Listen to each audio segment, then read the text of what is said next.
G'day guys, welcome to the new shed. We've actually just purchased this place. Yeah, I know, right? Wow, you bought a house in Australia. It's crazy, but yeah, it's got this nice big shed to do some work in, a lot better than the other place, which was only about a third of this size. So yeah, we're gonna fix it up, make it all nice. I'll probably do a video on that as well. But yeah, so I thought I'd make a video about drag links on the old Hiluxes. There's no videos out there. There's like one video and they don't show you how to actually get them off. Just a disclaimer again, I'm not a mechanic. I'm just an amateur having a go to demonstrate what I did and maybe what I've done wrong, what I could have done better to help someone out if they're looking to have a go. So nothing I say in this video is mechanical advice. I'm not a qualified mechanic, so if you're unsure, please just get a mechanic to do it. But if you are keen to have a go at this yourself, then feel free to watch me having a go to see what you might try or not try, you know what I mean? So yeah, let's get into it. So when we have a look under here, so we've got the drag link over here. I'll switch to another view. There we go. So on the end here, you get a, there's a split pin in here. You've actually got it, and there's like a, I'll show you. There's these bits here, they're sort of like a flathead. Probably need a pretty heavy duty screwdriver to get them out, but basically you take them all the way out. Don't waste your time with these because they don't work. And basically, once you get these ends off, you got to turn the steering either forward or back, and that'll pop the old ball joints out, and then the shaft should pop off. So let's see what happens. So I'm gonna undo this other end. I've popped the split pins out, so hopefully she turns with just a normal screwdriver. You need a pretty heavy duty screwdriver just to get them started, but once they're loose, as you can see, it just sort of comes off with a normal screwdriver. There we go, so you folks can see that. And it's not as difficult as I thought it was going to be, but I might eat me words when I have to rebuild the actual ends themselves, because when you get a new drag link, generally they don't come with the ball joints or anything, so you sort of got to make one out of the two. So there you go. So hopefully when I turn the steering, they'll pop out.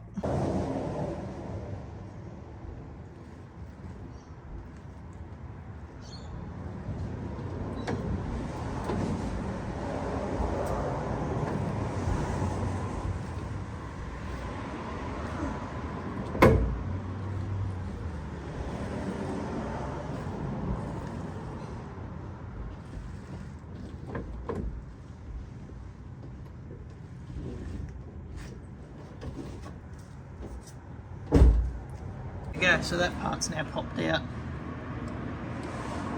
So there we go, there's the spring. So now that pops off like that. Beautiful.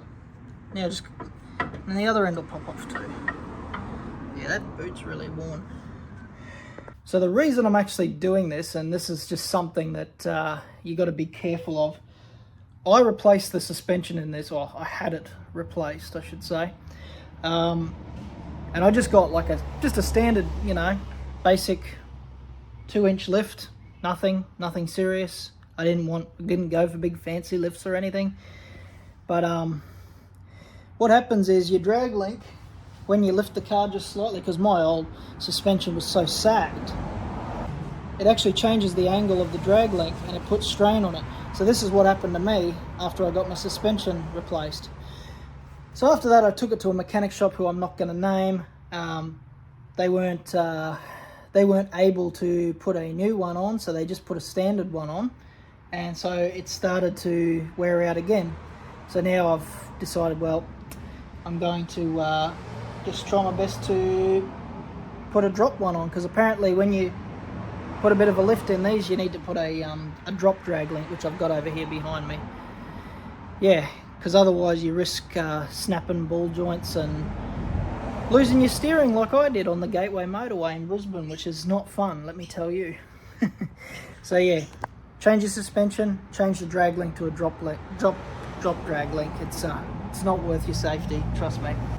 Right, so here's the new one, there's the old one.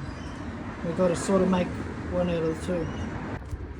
Right, so I got myself a grease gun from Bunnings, just a cheapy one, because, you know, how often do I do this stuff? Not very often, thankfully.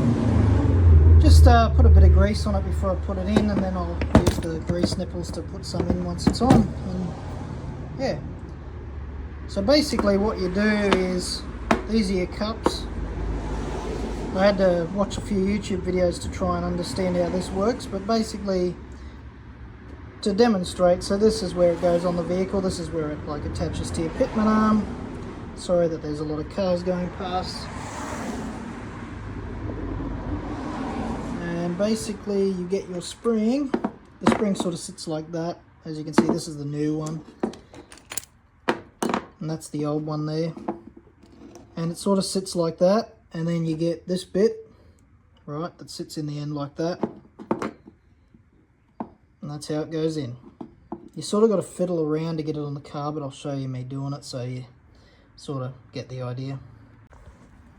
And guys, just another thing I figured out. So the one that goes to the back of the car, the spring goes in this end, but the one that goes to the front of the car, the spring sits in this way. So you get like this T-shaped thing. It'll be sitting that way and that way. Sweet.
Right, so to get this other end off, we've sort of just got to lever the pitman arm back towards the back of the vehicle.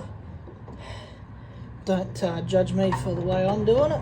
This, as I said, never done this before. This is my first time.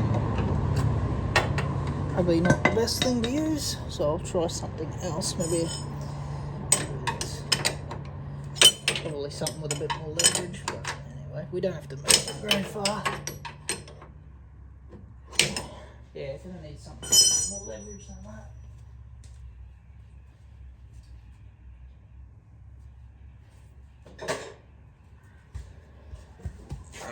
So to get this on, we just got to get the pitman arm towards the back of the vehicle as far as we can, and then we can slip these bastards back in.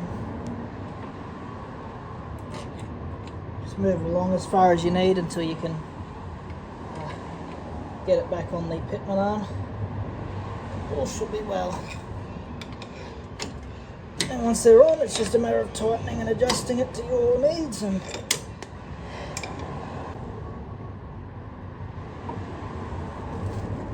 okay, here's a rule of thumb. Make sure that this is bloody on the opposite side before you pull that over. Otherwise it's an absolute pain.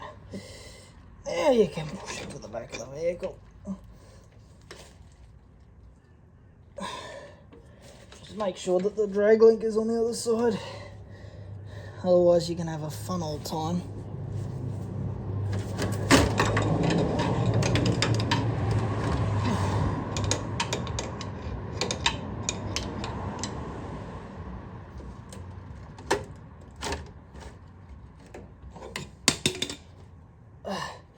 Even then, it's going to be a bloody shit fight trying to get on.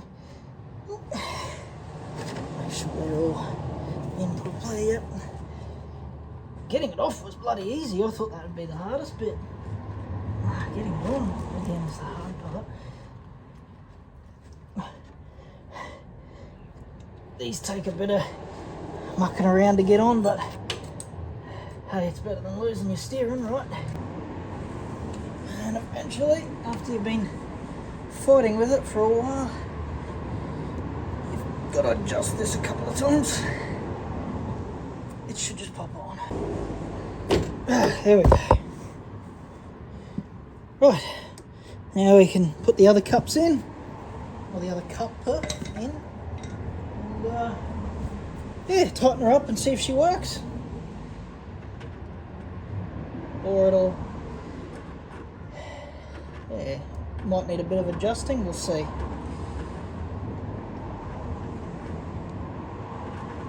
Get this to screw back in.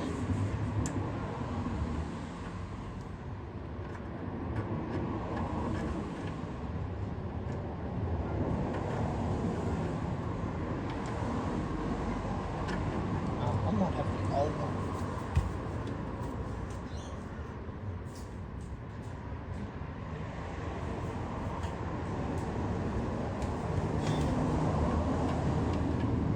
That's better. Oop. That's the one that's suited to it.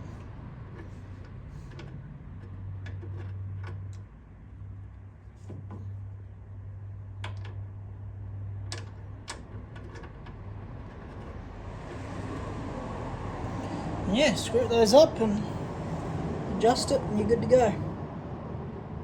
So yeah, that's pretty much all there is to it. Hopefully this video's helped somebody out. Yeah, because it seems complicated when you're first looking at it, but then once you've done it and you see how it sort of all goes together and the internal components, it sort of makes sense. So yeah, thanks for watching.